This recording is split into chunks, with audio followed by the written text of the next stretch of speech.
comme il sera écrit dans ce même article de la revue Science et Avenir.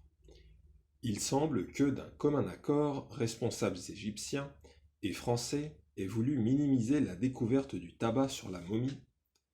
Il a été d'autre part impossible à Michel Lescaut de poursuivre ses travaux. On sait déjà ici les enjeux qu'entraînerait la découverte de la vérité sur les rapports entre Ramsès II et le tabac retrouvé dans son estomac. Et Martine Castello, de se demander qui a peur de Ramsès II.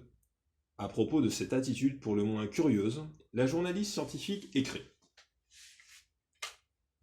Les travaux scientifiques effectués sur Ramsès II en 1976 sont achevés depuis plusieurs années. Les comptes rendus ont dormi pendant des années, car rien d'officiel n'a été publié jusqu'à ce jour, 1983. Aux dernières nouvelles, Madame Roubaix, sous-directrice du laboratoire de préhistoire au Muséum d'histoire naturelle, semble avoir repris les choses en main.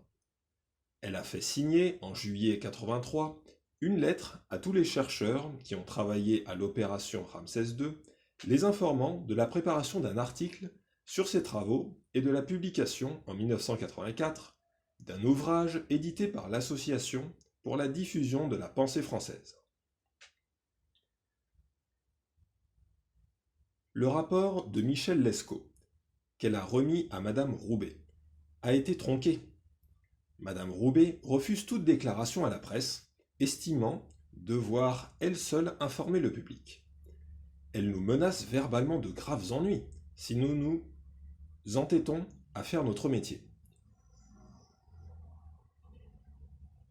Nous ne l'avons pas écoutée et nous continuons de penser que le problème du tabac dans la momie reste posé. Le nier n'est pas une attitude convenable dans l'idée que nous nous faisons de l'information et du progrès de la science. En fait, l'hypothèse la plus probable, que les scientifiques indo-européens et arabo-égyptiens refusent dogmatiquement de prendre en considération, et que si cette plante du genre Nicotiana se trouve dans l'estomac de Ramsès II, c'est tout simplement parce que les Égyptiens de l'Antiquité ont été la chercher là-bas, en Amérique.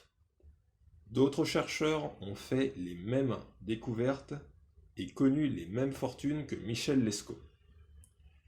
En 1996, dans un film réalisé par Sarah Maris, le docteur Svelta Balabanova, toxicologue à l'Institute of Forensic Medicine d'ULM, Allemagne, raconta comment elle retrouva, en 1992, des traces de nicotine et de cocaïne dans les cheveux de momies de la 21e dynastie négro-égyptienne. Au début, elle pensait à une erreur de manipulation avant d'être rassurée en faisant confirmer ses résultats par 3 autres laboratoires. Après avoir publié ces résultats, elle reçut des lettres d'insultes et de menaces, et les anthropologues qui lui avaient demandé de faire ces recherches ne se manifestèrent plus. De même, le docteur Rosalie David, chercheur britannique au Keeper of Egyptology Manchester Museum, après avoir été sceptique sur les résultats de Balabanova, examina la peau et les cheveux de momie dont elle disposait à Manchester et y découvrit aussi des traces de nicotine. Balabanova émit alors l'hypothèse, la plus vraisemblable, que les résultats obtenus lors de toutes ces investigations ne pouvaient s'expliquer autrement que par des contacts précoces entre l'Afrique et l'Amérique, ce qui est difficilement admissible par tous les spécialistes défenseurs de la suprématie blanche. D'ailleurs, dans ce même film, le professeur Alice Keogh, anthropologue à Marquette University, explique que quand on essaye de parler de relations interocéaniques, les grands spécialistes préfèrent changer de sujet et ne veulent pas en parler. On peut donc comprendre que si cette vérité historique de l'antériorité de la présence nègre en Amérique précolombienne devenait un lieu commun pour la communauté mondiale, et plus particulièrement pour les Africains, il s'ensuivrait des conséquences terribles pour l'Occident. En effet, dans ce cas, l'aventurier Christophe Colomb ne serait plus le premier à avoir été en Amérique, comme il est enseigné.